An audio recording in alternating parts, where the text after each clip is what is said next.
Hello my dear students. आज मैं English का एक टॉपिक प्रपोजिशन लेकर आई हूँ, जिस पर मैंने ऑलरेडी जो है वीडियो पहले डाली हुई है। और उसके बाद शॉर्ट्स में जो है एक पूरी सीरीज चलाई है, जिसमें कि प्रपोजिशन वाला पार्ट भी एरर करेक्शन में मैंने लिया था। तो अब उसी उसमें चलते हुए उसी सीरीज में मैंने प्रपोजिशन को वापस बेसिक से स्टार्ट किया हुआ है कि अगर कोई बच्चा, कोई स्टूडेंट अगर उसके बेसिक समझना चाहता है तो एक बार फिर मैं उस सीरीज को वापस बेसिक से शुरू कर रही हूँ। So let's start without wasting a single minute. अब प्रेपोजिशन होता क्या है? प्रेपोजिशन जब हम बात करते हैं तो you can see, pre means होता है, प्रेपोजिशन किससे बना है? Pre position. इसका मतलब कि हम पहले हम प्री मतलब पहले, पोजीशन मतलब उसकी जगह। तो a preposition is a word or a group of words used before a noun। तो before मतलब pre, तो noun से पहले जिस चीज को हम पोजीशन करते हैं, तो पहले के लिए हम pre लगाते हैं, और पोजीशन करना it means preposition।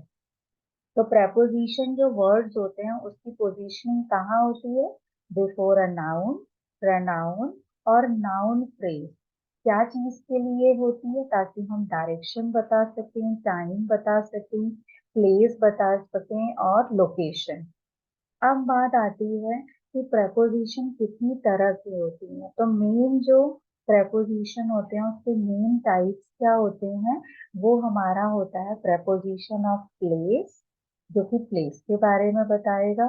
Propositions of time होती हैं एंड प्रपोजिशंस ऑफ डायरेक्शन। तो ये है इसके बारे में थोड़ा सा एक थ्योरेटिकल कॉन्सेप्ट जो हमें स्टार्टिंग में समझना होता है। अब हम उसके बाद आते हैं प्रैक्टिकल यूज के बारे में। जब हम एग्जाम्पल की बात कर रहे हैं तो प्रपोजिशंस में कौन कौन से वर्ड्स आते हैं? For example at, in, on, to, from, into, etcetera, there are many.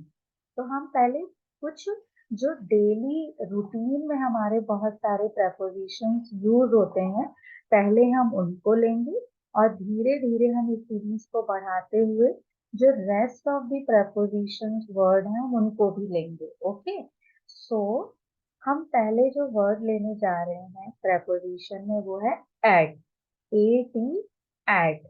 Okay, तो उसका यूज किस तरह होगा? तो सबसे पहले अब हम जानेंगे कि एट का यूज कहाँ कहाँ होता है। तो हमें याद रखना है, जब हम स्पेसिफिक टाइम बताते हैं तो उस समय हम क्या यूज करते हैं? हम यूज करते हैं एट का। जैसे कि we take breakfast at 7 AM। तो हमने टाइम बताया कि हम ब्रेकफास्ट लेते हैं दिन के किसी भी समय में, 7 AM पर। तो वो जो पर है लेकिन वो टाइम के लिए है, तो वो क्या आया? एट। कंफ्यूजन होती है कि ऑन का मतलब भी पर है, but there is a difference. जो एटी एट मैं अभी बता रही हूँ वो टाइम के लिए आ रहा है, और जब मैं ऑन बता रही हूँ वो पर जो है वो किसके लिए आता है? जब कहीं पर हम किसी सरफेस को टच करने के बारे में बताते हैं, जहाँ कोई दो सरफेसेस टच हो रही हैं। तो अब आते हैं हम टाइम के लिए, 7 AM। तो we take breakfast at 7 AM। हमने बोला लेट्स से हमारा स्कूल की छुट्टी होती है 12 o'clock। याद रखें, यहाँ पर एक नोट आप ले सकते हैं। You can write down, you can jot down कि हम जब बोलते हैं 12 o'clock, it's not 12 o'clock, it's 12 o'clock। Okay, अब आते हैं सेम वे। हमने बोला जब हम बोलते हैं नाइट टाइम तो हम बोलते हैं एट नाइट। नून के लिए एट नून। हमें मिड डे वर्ड यूज करना है, मिड डे तो means at mid day. Mid night use करना है तो हम यूज करते हैं एट मिड नाइट। वीकेंड को अगर हमें कहीं बताना है तो we will be using at the weekend. Breakfast at breakfast. Then at the moment. हमें ईस्टर बताना है, क्रिसमस बताना है, तो हम बोलेंगे at Easter, at Christmas. Then हमें न्यू ईयर बताना है तो बोलेंगे say at New Year, at present, at dusk. Dusk मतलब शाम का टाइम। सनसेट, उसके लिए भी एट यूज करेंगे। डस्क को भी हम शाम का टाइम ही जो होता है उसको बोलते हैं, जब सनसेट हो जाता है। डिनर टाइम हम बोलते हैं एट डिनर टाइम, जैसे कोई गेस्ट आया कब आया, एट डिनर टाइम। गेस्ट आया कब, एट लंच टाइम। जैसे कि ना सपोज हमें बेड टाइम वर्ड यूज करना है कि बेड टाइम वर्ड के बेड टाइम के समय आप लेट्स से मेडिटेट करते हो या छोटी सी प्रेयर करते हो, तो you will say at bedtime. At the corner, कोई चीज रखी है कहाँ, at the corner. Okay, so this way these are the places where we use prepositions and which one, at। तो अभी आज हमने सबसे पहले जो पार्ट फिनिश किया है वो है हमारा एट। अब इसी के चलते चलते अब हम जो यूज करेंगे नेक्स्ट सीरीज में, जो हमारा पार्ट 2 आएगा, उसमें हम प्रेपोजिशन का नेक्स्ट पार्ट लेंगे, that is another one on.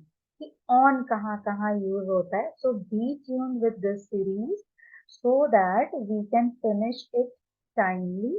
और बहुत बेसिक से क्योंकि शुरू किया हुआ है, तो अगर आप एक एक चीज को अगर समझेंगे, एट कहाँ यूज होता है, ऑन कहाँ यूज होता है, इन कहाँ यूज होता है, then to, from, into, between, among, तो इसमें आपको क्लैरिटी आएगी।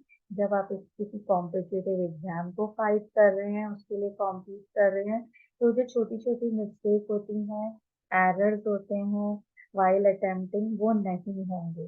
सो इसी के साथ मैं इस वीडियो को जो है एंड करूंगी। जल्दी ही मिलते हैं पार्ट 2 में। God bless you everyone. Thank you all.